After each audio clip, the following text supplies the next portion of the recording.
إن الحمد لله نحمده ونستعينه ونستغفره ونستهديه ونعوذ بالله من شرور أنفسنا وسيئات أعمالنا من يهده الله فلا مضل له ومن يضلل فلا هادي له أشهد أن لا إله إلا الله وأشهد أن محمدا عبده ورسوله صلى الله عليه وسلم وعلى آله وصحابته ومن تبعهم بإحسان إلى يوم الدين أما بعد يا أيها الذين آمنوا اتقوا الله حق تقاته ولا تموتن إلا وأنتم مسلمون يا أيها الناس اتقوا ربكم الذي خلقكم من نفس واحدة وخلق منها زوجها وبث منهما رجالا كثيرا ونساء واتقوا الله الذي تساءلون به والأرحام إن الله كان عليكم رقيبا يا أيها الذين آمنوا اتقوا الله وقولوا قولا سديدا يصلح لكم أعمالكم ويغفر لكم ذنوبكم ومن يطع الله ورسوله فقد فاز فوزا عظيما معاشر المسلمين أعزني الله وإياكم. Rasulullah sallallahu alaihi wasallam bersabda, "Dzaqa ta'mal iman." Pasti akan merasakan nikmatnya iman. Man radiya billahi rabbah. Siapapun yang ridha, menerima dengan senang hati Allah sebagai Rabbnya, wabil islami dina, dan ridha menerima dengan senang hati Islam sebagai agamanya, wabi Muhammadin sallallahu alaihi wasallam rasulah, dan menerima dengan senang hati Nabi Muhammad sallallahu alaihi wasallam sebagai nabinya. Ma'asyiral muslimin, setiap orang beribadah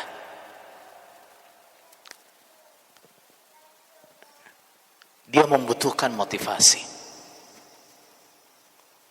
Membutuhkan motivasi yang membuat dia kuat, membuat dia ringan dalam melaksanakan ibadah. Ibadah-ibadah di dalam Islam bukanlah ibadah-ibadah yang berat. Bukanlah ibadah-ibadah yang di luar kemampuan hamba, bukan. Akan tetapi ibadah-ibadah yang ringan tapi tidak sejalan dengan hawa nafsu. Banyak bertentangan dengan hawa nafsu.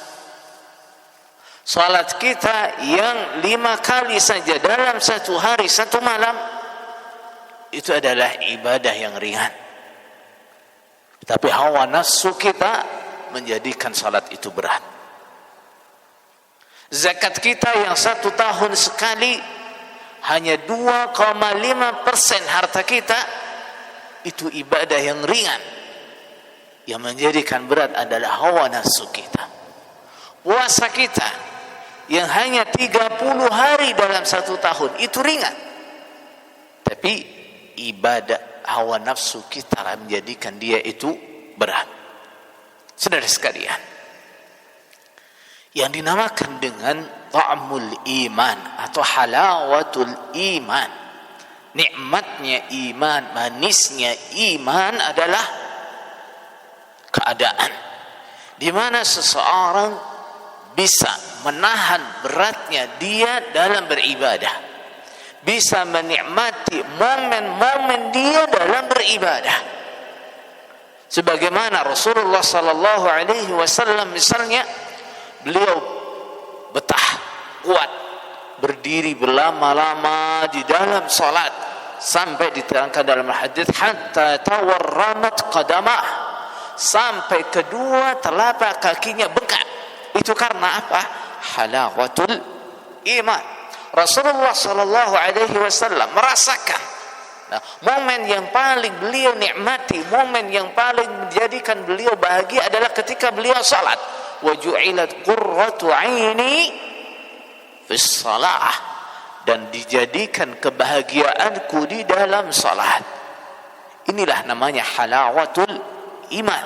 Halawatul iman adalah rasa yang membuat seseorang bisa bersabar, bisa kuat ketika dia menghadapi ujian-ujian yang berat di dalam dia beribadah, ketika dia harus mengambil keputusan-keputusan sulit untuk dia beragama. Inilah namanya halawatul iman.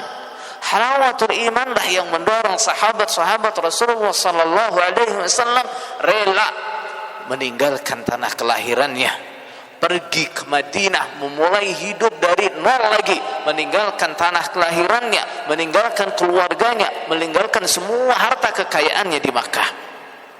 Itu adalah halawatul iman. Saudara sekalian, dalam hadis tadi Rasulullah sallallahu alaihi wasallam memberikan kita resep, kunci bagaimana ketika kita ingin merasakan halawatul iman. Yang pertama adalah ridhakah kita, terimakah kita bahwa kita adalah hamba Allah subhanahu wa ta'ala. Apakah kita ridha, betul-betul ridha dengan status kita sebagai hamba Allah subhanahu wa ta'ala? Saya ridha. Baik. Kalau kita ridha, hamba itu punya kewajiban, Tuhan itu punya perintah. Apa yang Allah tugaskan untuk kita, apa yang Allah perintahkan untuk kita. Allah subhanahu wa ta'ala mengatakan, wa ma khalaqatul jinna wal insa illa liya'budun. Aku tidak menciptakan jin, tidak menciptakan manusia kecuali untuk beribadah kepadaku. Ibnu Abbas radhiyallahu anhu mengatakan, makna liya'budun adalah liyuwahhidun. Artinya beribadah adalah mentauhidkan Allah. Kenapa? Karena ibadah tanpa tauhid bukan ibadah. Ibadah tanpa tauhid enggak ada apa-apanya. Ibadah tanpa tauhid hilang semuanya. Ini yang pertama harus kita lakukan. Coba saudara sekalian, ketika kita ridha status kita sebagai hamba Allah yang harus beribadah kepadanya, yang diciptakan hanya untuk beribadah, hayati ini di dalam setiap aktivitas kita sehari-hari.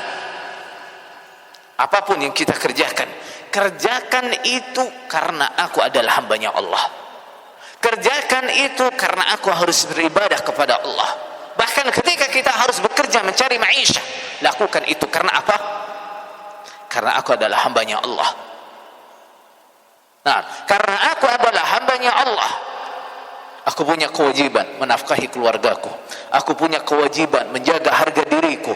Aku punya kewajiban untuk bekerja yang halal dan seterusnya. Ridha dia sebagai hambanya Allah. Saudara sekalian, hamba yang tunduk, yang ridha statusnya dia sebagai hamba, walaupun di dunia ini banyak hal-hal yang menyenangkan dirinya, hal-hal yang dia inginkan, akan tetapi itu bertentangan dengan kehendak Allah subhanahu wa ta'ala. Allah tidak menghendaki itu secara syar'i. Allah membencinya. Apa yang kita lakukan? Kita tinggalkan dengan senang hati. Walaupun kita sangat berat, walaupun kita sangat sulit.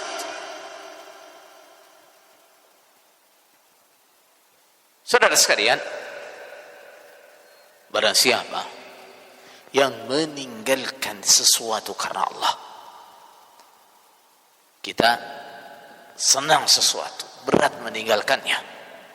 Tapi karena kita harus meninggalkannya, karena Allah mengharamkannya, atau karena Allah mewajibkan sesuatu yang tidak bisa kita kerjakan kecuali dengan meninggalkannya,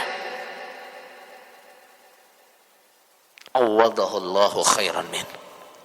Allah pasti akan memberi dia ganti yang lebih baik darinya. Itu diyakini. Itu yang pertama.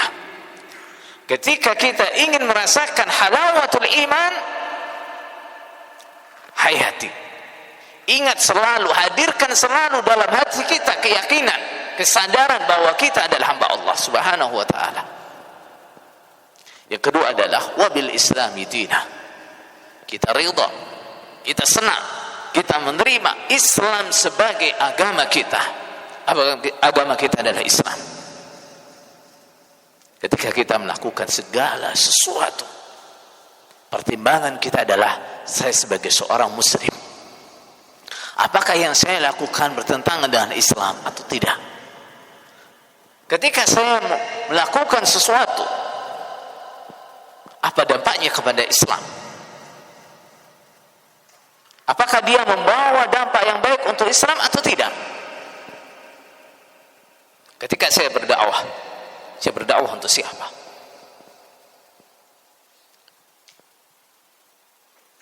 Sebagai seorang muslim yang bangga, yang ridha bahwa dia adalah seorang muslim. Ketika dia berdakwah, dakwah dia perhitungannya adalah dia seorang muslim. Yang melatar belakangi dakwah dia adalah dia seorang muslim. Bukan dia adalah anggota dari organisasi fulan, dia adalah dari kelompok fulan, tidak. Dia seorang muslim. Dakwah dia adalah untuk Islam. Ketika dia ingin membuat gerakan-gerakan, misalnya ingin membuat organisasi misalnya, dia tanyakan apa dampaknya buat Islam. Jangan kemudian dia beraktivitas dengan organisasinya, orientasinya adalah organisasinya. Jangan. Seorang muslim ketika dia melakukan gerakan, melakukan dakwah atau apa saja, pertimbangan dia adalah Islam. Yang melatar belakanginya adalah karena dia seorang muslim. Yang melatar belakanginya adalah karena dia ingin berbuat sesuatu untuk Islam, bukan untuk organisasinya, bukan untuk kelompoknya, bukan. Wa bi Muhammadin sallallahu alaihi wasallam rasulah. Kemudian dia ridha, dia menerima Nabi Muhammad sallallahu alaihi wasallam sebagai Rasulullah sallallahu alaihi wasallam, Rasul yang harus kita percaya apapun yang dia kabarkan. Apakah itu masuk dalam logika kita atau tidak? Ketika itu sudah datang dari Rasulullah sallallahu alaihi wasallam, baik lewat Al-Quran maupun lewat sunnah Rasulullah sallallahu alaihi wasallam, kita terima, kita percaya, walaupun sulit untuk dipercaya. Abu Bakar radhiyallahu anhu, ketika Rasulullah sallallahu alaihi wasallam menceritakan, tadi malam saya diberangkatkan dari Makkah ke Baitul Maqdis, lalu naik ke langit ke tingkat 7, kemudian kembali lagi ke Makkah. Banyak orang yang meragukan, kenapa tidak mungkin. Tapi Abu Bakar radhiyallahu anhu yang percaya penuh bahwa Nabi Muhammad sallallahu alaihi wasallam adalah Rasulullah, dia bilang apa? Dia mengatakan menerima wahyu dari langit setiap hari, setiap saat. Saya percaya. Sekarang dia hanya menceritakan tadi malam dia berjalan dari Makkah ke Baitul Maqdis ke langit tingkat 7, kemudian kembali lagi ke Makkah. Itu lebih kecil. Kalau saya ingin mendustakan, saya bisa mendustakan apa? Turunnya wahyu setiap saat kepada beliau. Kenapa? Wahyu itu datangnya dari atas langit ke-7. Apapun yang datang dari Rasulullah sallallahu alaihi wasallam, kita percaya. Rasulullah sallallahu alaihi wasallam sebagai rasul adalah acuan kita dalam beragama, acuan kita dalam beribadah. Kita tidak boleh meyakini sesuatu yang bertentangan dengan ajaran Rasulullah sallallahu alaihi wasallam. Kita tidak boleh mengada-adakan cara beribadah yang tidak diajarkan oleh Rasulullah sallallahu alaihi wasallam. Makanya Rasulullah sallallahu alaihi wasallam menegaskan, "Man 'amila 'amalan laisa 'alaihi amruna fahuwa raddun." Barang siapa mengerjakan amalan apapun tidak berdasarkan ajaranku, pasti ditolak, pasti ditolak. Walaupun menurut kita baik, walaupun menurut kita ini menambahkan kekhusyuan, walaupun menurut kita ini menambahkan semangatnya orang yang beribadah, ini menambahkan cinta kita kepada Rasul dan seterusnya, tidak sesuai dengan yang diajarkan Rasulullah sallallahu alaihi wasallam, pasti ditolak. Saudara sekalian, seandainya setiap orang beribadah menyusulkan apa saja yang dia anggap baik ke dalam agama, maka tidak ada manfaatnya Allah mengutus Rasul. Kalau semua orang bebas menambahkan di dalam agama ini apa yang dia anggap baik, seandainya setiap orang menambahkan apa yang dia anggap baik, saudara sekalian, setiap orang punya logika yang berbeda-beda. Setiap orang melihat kebaikan dengan sisi yang berbeda-beda. Si fulan menganggap ini baik, si fulan menganggap itu jelek, si fulan menganggap itu jelek, fulan lagi menganggap itu baik. Lalu akal siapa yang akan kita jadikan sebagai acuan? Maka Rasulullah sallallahu alaihi wasallam adalah acuan kita. Inilah konsekuensi kita mengakui beliau sebagai Rasul, sebagai utusan Allah yang harus dipercaya dan harus diikuti. أقول ما تسمعون وأستغفر الله لي ولكم من كل ذنب فاستغفروه إنه هو الغفور الرحيم.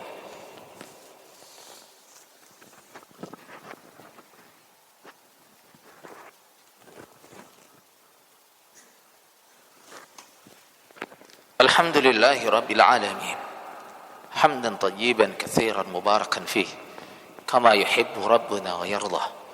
أشهد أن لا إله إلا الله وأشهد أن محمدا عبده ورسوله صلى الله عليه وسلم وعلى آله وصحابته ومن تبعهم بإحسان إلى يوم الدين. أما بعد. Saudara sekalian, di Indonesia ini banyak orang-orang yang semangat, memiliki kepedulian tinggi terhadap agamanya.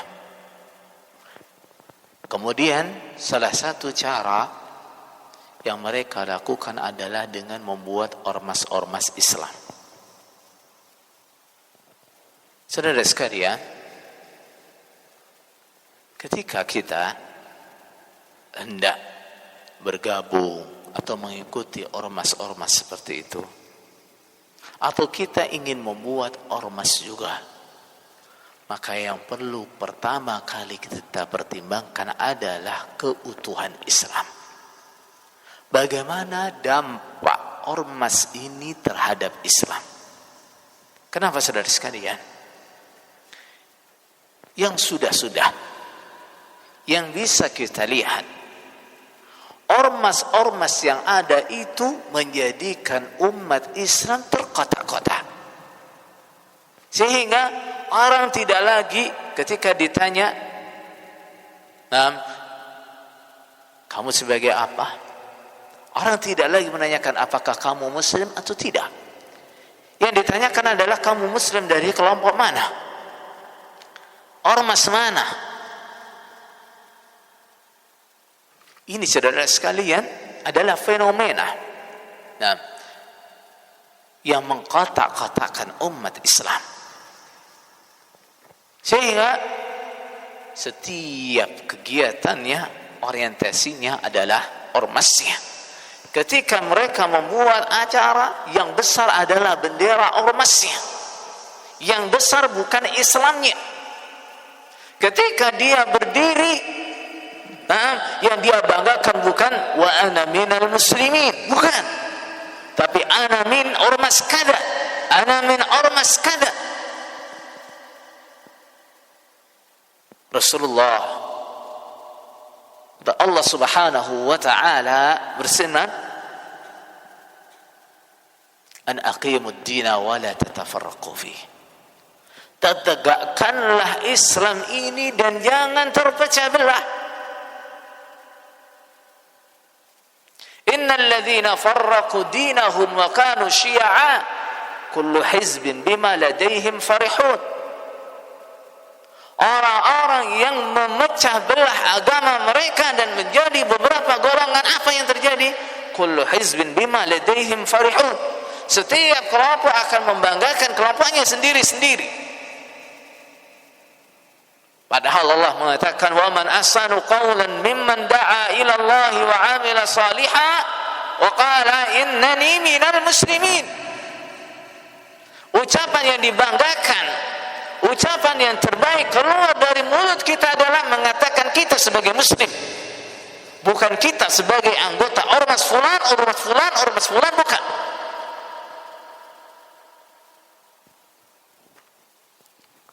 Kebanggaan kita adalah sebagai muslim, bukan sebagai anggota ormas manapun.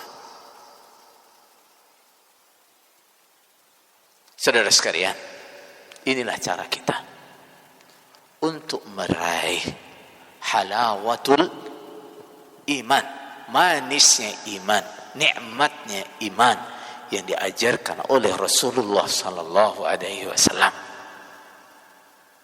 Bila tidak,